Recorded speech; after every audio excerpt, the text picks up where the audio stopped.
Tifu by accidentally insulting my boss's taste in art while standing next to her husband, the artist. So this happened a few days ago, and I'm still cringing. I work at a pretty chill company where they encourage employees to attend social events, meet clients, etc. Recently, there was this big company art show. We all gathered in our office building to support local artists, who all happen to be close friends or family members of our higher-ups. Now, I love art, but I can be a bit opinionated, as my friends have kindly pointed out. I tend to get overly passionate about what I don't like rather than what I do. So, as I'm walking through this show, I see this abstract painting, a chaotic explosion of colors that honestly made me feel like my retinas were being assaulted.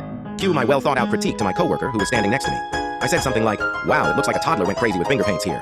My coworker laughed, but then he gave me that look. I followed his gaze, and of course, standing right next to me was none other than my boss and her husband, who was, you guessed it, the artist of the painting I just insulted. My stomach dropped. My boss forced a smile and said, "Well, I suppose art is subjective." Her husband was standing there silently, looking deeply offended. To make matters worse, my boss then started explaining the meaning behind the painting, something about raw emotion and vulnerability, which just made me want to dig a hole and hide. I could only nod and mutter a very weak, interesting, very bold. Needless to say, I have a new appreciation for the phrase, "If you have nothing nice to say, don't say anything at all."